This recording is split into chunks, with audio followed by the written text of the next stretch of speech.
Hello and welcome to a special episode of In Conversation here on Broadcasting Scotland. My name's Kenny McBride and we're joined today by Janine Webber and by Hasan Hasanović, two survivors of genocide.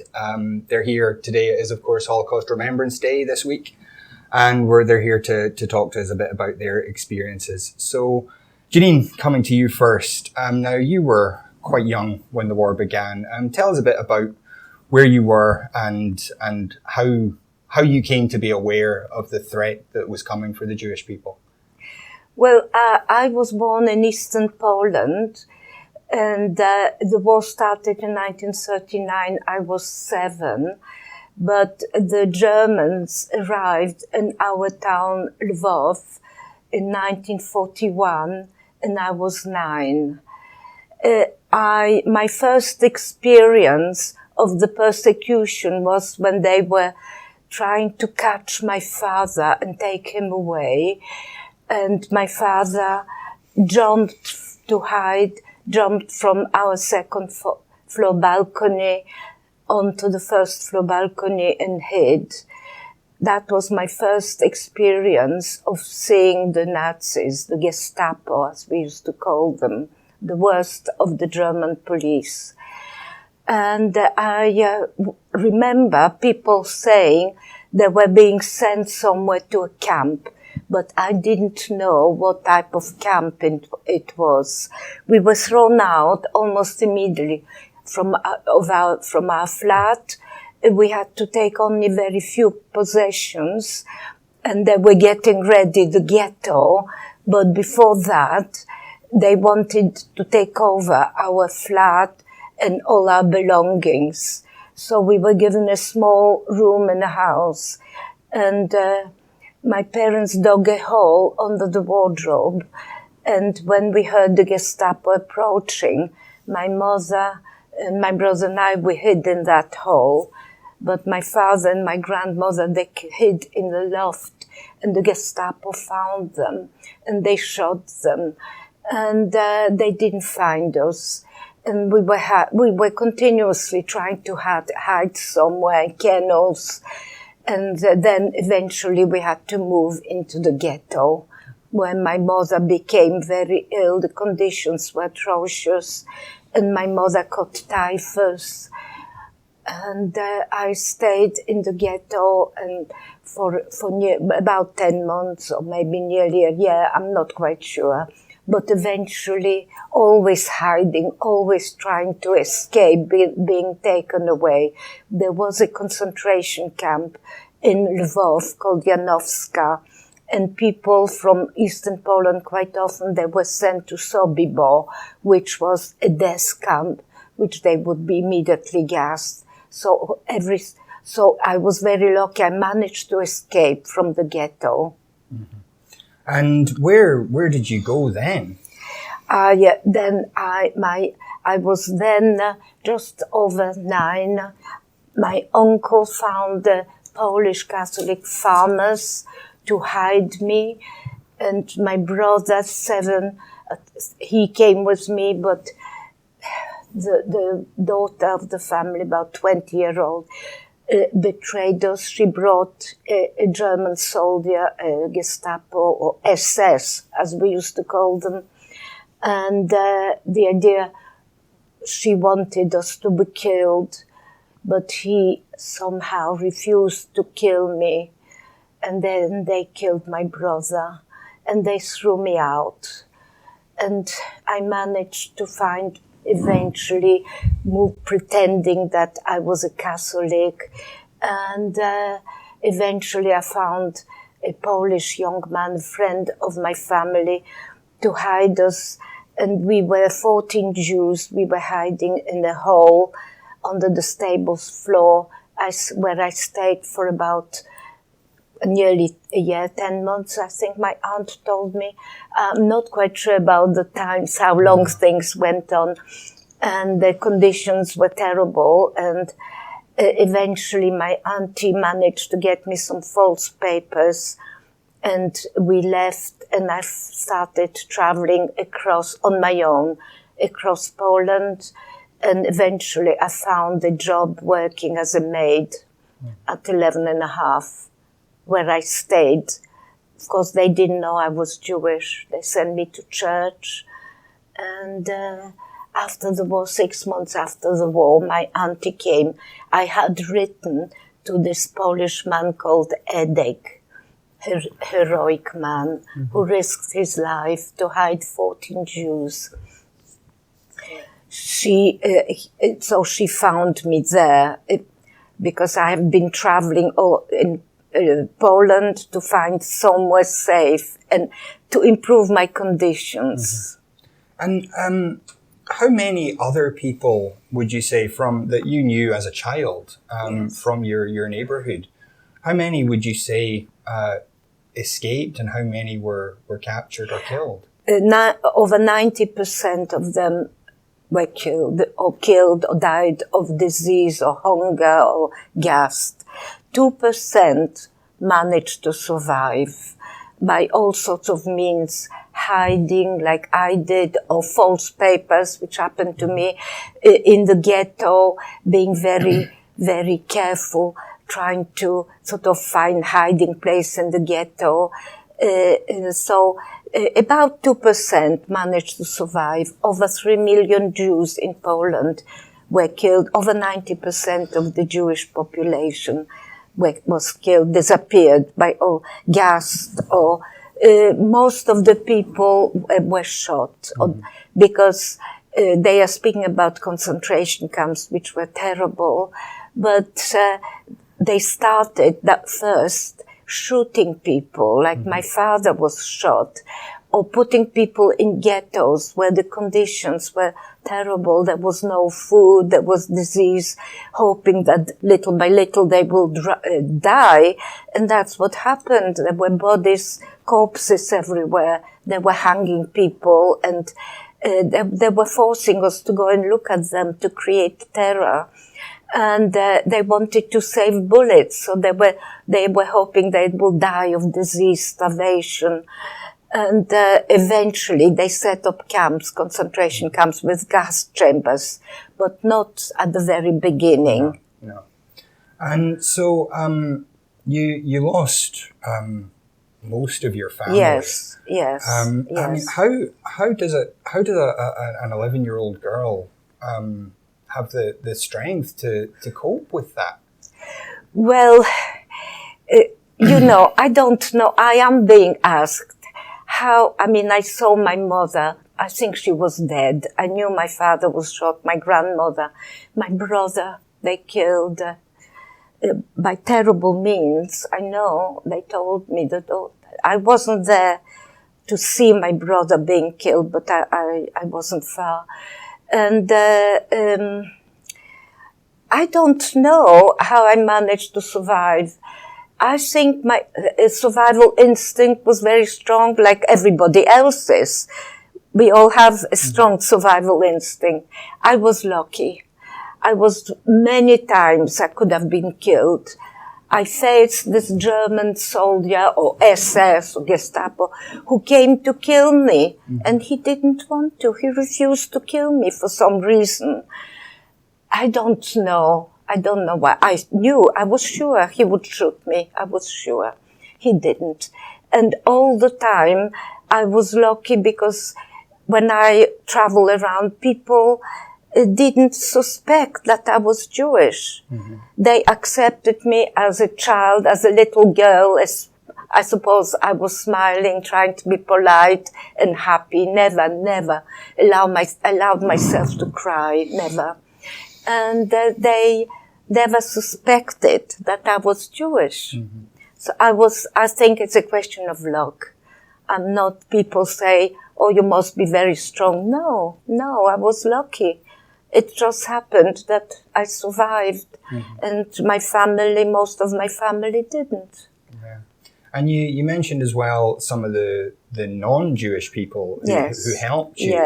Yes. Were there a lot of people who were willing to help, or were? There weren't many who were willing to help.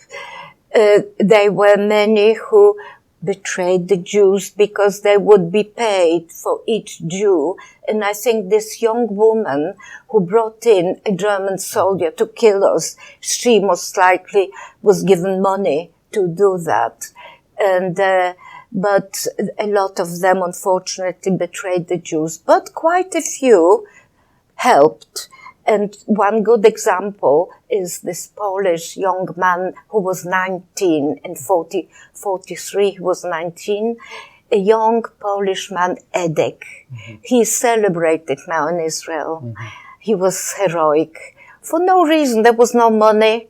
We didn't have any money. There was hardly any food.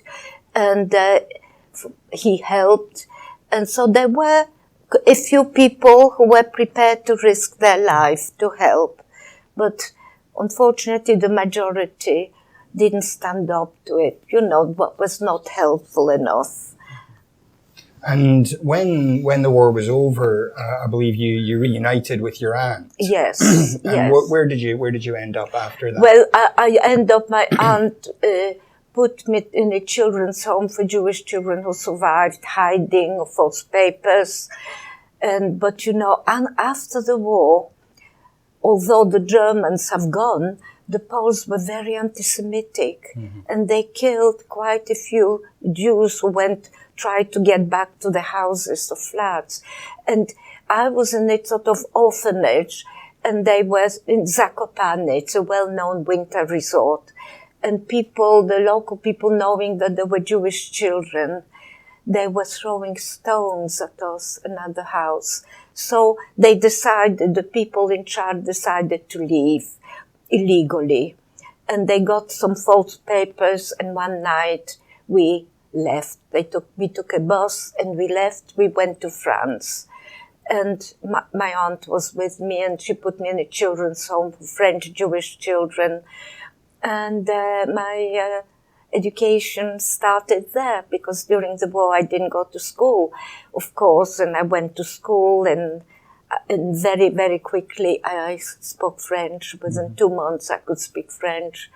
And I stayed there, and when I was 24 I decided to come to Manchester. That was my first place where I arrived, just for 3 months. I'm still here. I'm still in UK. So what made you settle here then? I married an Englishman, and I've got 2 sons. Oh, and they are wonderful. And I've got 2 grandsons. They're lovely. And I'm very proud of them and very happy with them. And I decided to stay on. And I got a job and, life. Normal life, hopefully normal life resumed. But now, for the past 15 years, I've been speaking everywhere in UK and all, Scotland, Ireland, Wales, England. I travel a lot, ministries, schools, universities, and that I want to carry on as long as I can. Oh, we appreciate that very much. I'd like to just turn to Hasan now for a minute. Hasan, you are a survivor of the Srebrenica massacre. Now, this is a period of history that is not nearly as well known as what affected Janine. So could you tell us a bit about what was happening in the Balkans in the early 90s that led to the events that affected you? So in the late 90s, republics of the former Yugoslavia were succeeding from the federal state. First, Slovenia and Croatia decided to break away, so they had their own referendums. So Bosnia held a referendum on independence, and the majority of people, 64%, decided to see Bosnia on the path of the independence. So the majority of Serbs, actually, the main political party, Serb Democratic Party, led by today's convicted war criminal Radovan Karadzic, decided to boycott the referendum, and supported by Milosevic, they set up their own para-state in Bosnia called the Serbian Republic of Bosnia and Herzegovina, which was later renamed into the Republika Srpska. So Bosnia later was recognized basically from after a referendum from the whole world, became the full member of the United Nations. And so the Bosnian Serbs, led by Radovan Karadzic, decided to try to stop it. So they already prepared the siege around the capital Sarajevo. So they hijacked the army, the Yugoslav People's Army weaponry. Milosevic from Belgrade, Milosevic's regime was arming them. So they started this brutal campaign of ethnic cleansing throughout the whole country. So over 60%, almost 65% of the country was occupied in this gruesome campaign of ethnic cleansing. Thousands were killed. Over 1 million of people were displaced.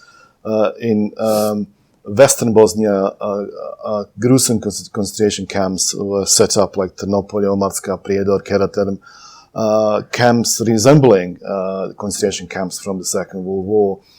Ed Villiamu, journalist from the UK, discovered one of those camps, and people in the media could see prisoners behind the barbed wires, skinny people, images resembling those from the Second World War.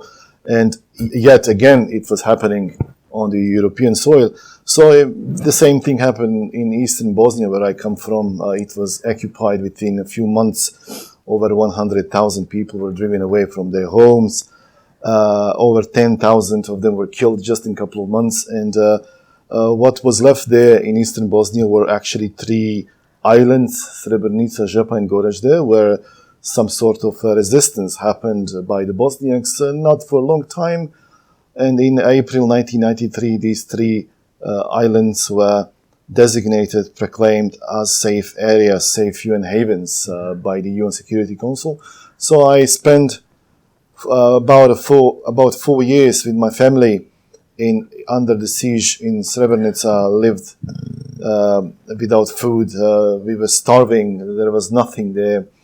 And when the United Nations arrived in April 1993, we thought that we were safe there. So we completely trust them. In July 1995, Srebrenica was attacked again by the Bosnian Serb army, commanded by today's convicted war criminal Ratko Mladic.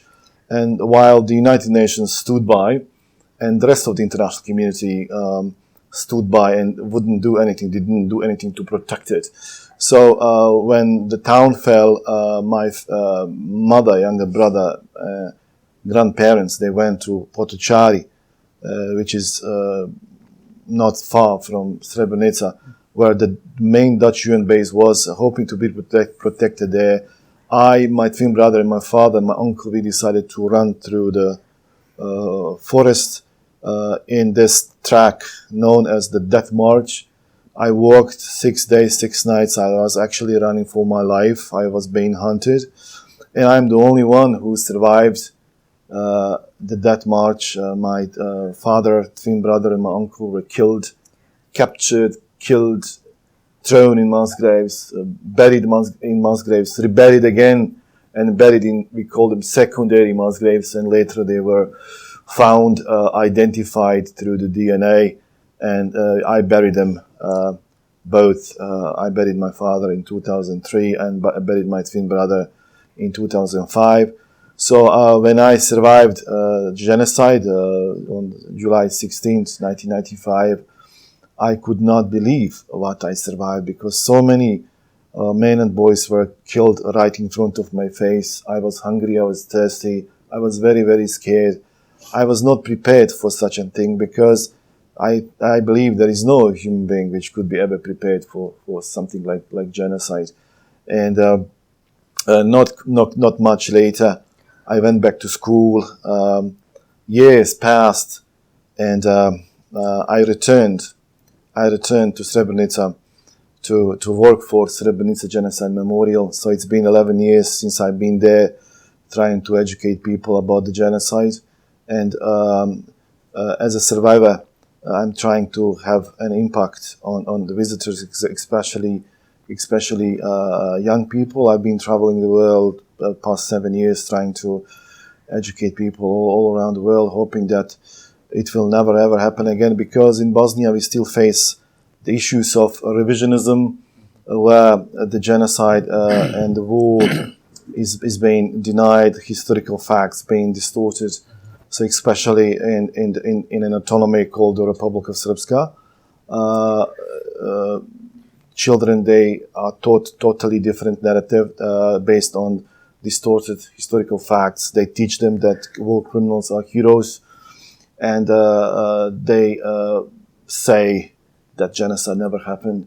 So I'm very, very much worried what will happen in the future with my country, because after such a cruel war, I was expecting that after the failure of the international community of the United Nations, that the world would take action to rectify the wrongdoings, to put people back together, to have a successful reconciliation, to have a future for all of us over there. And I will repeat again, I'm very, very much worried. And the Srebrenica Genocide Memorial plays a really crucial role in educating people. And we have thousands of people visiting from all over the world and hoping to have more. And we are really trying to make a difference. Mm-hmm. So why then do you think the UN didn't do more to prevent it? And why do you think, I mean, as compared to, say, what happened after the Second World War, where Germany was rigorously denazified, why do you think that kind of effort wasn't made in Bosnia and Serbia? Because, throughout for about 4 years of the Bosnian war, politicians from representatives of the European Union, of the United Nations, they were negotiating with Milosevic, with Karadzic, instead of trying to stop what they were doing. So they, in a way, accepted them as negotiators, which was, in my opinion, a big mistake. And so they led them to continue what they were doing. So this is why it took about 4 years for the Bosnian war to end, instead of ending it at the very beginning. Because Bosnia was, to remind you, Bosnia was full member of the United Nations, and the United Nations were obliged to defend and protect our sovereignty and territorial integrity, and it totally failed to do so. So it culminated with the genocide in Srebrenica, and then finally we could see that the world reacted differently when it comes to war in Kosovo. So they totally decided to actually take an action and to save people's lives there. So do we need more Srebrenicas to do something? And we need action before genocides. This is why Memorials Museum and the Memorial Center in Potocari plays a really crucial role in prevention of genocide. Yeah. And Janine, to bring you back in here, this idea of remembrance, of never letting ourselves forget what happened to the Jewish people and, of course, to the Muslims in Srebrenica. How important is that? And what do you think? What do you think the rest of us, those who don't have the memories that you two have, what can we do to help the world remember and to understand what happened? As a survivor of the Holocaust, and as I said, a lot of people were murdered, I I continue giving talks to let people, because some people don't know anything about what happened. And not only it's important to learn from the past, because if you don't learn, it is not well known. If you don't try and learn from the past, you can easily repeat it. So it's important to learn. Also, it's important to face up to prejudice. And that's why for me, it's vital to continue talking, because I have children and grandchildren, and I don't want them to live in a world where minorities are persecuted, where people are killed because of the color of the skin, or the religion, different religion, or different, if you like, sexuality. And that's what the Nazis were doing. I want them to face up this intolerance. I want them to become understanding and not fear people who are slightly different, because after all, we are all human beings. Absolutely. We all come from the same ancestors, whatever they, either children of Adam and Eve, or some monkeys or chimpanzees. It depends what your beliefs are. But we have similar ancestors. We have a similar brain and heart and blood. And there isn't very much difference between one human being and another. And we have to be respectful of all human beings. And Hasan, as you said, you've been working at the memorial for 11 years, I think you said now. How do you feel that has developed, and how do you feel what impact do you think you've had on the people that you do speak to? There are thousands of people coming from abroad, and they know something before they get there, because they read about that from textbooks, from prepared actually by their teachers, by their professors. When they get there, when they see the actual cemetery, which has over 6,000 buried, identified victims of genocides. They see the actual gravestones, white gravestones, and that endless field of gravestones. Every gravestone is one person. So it really blows them away.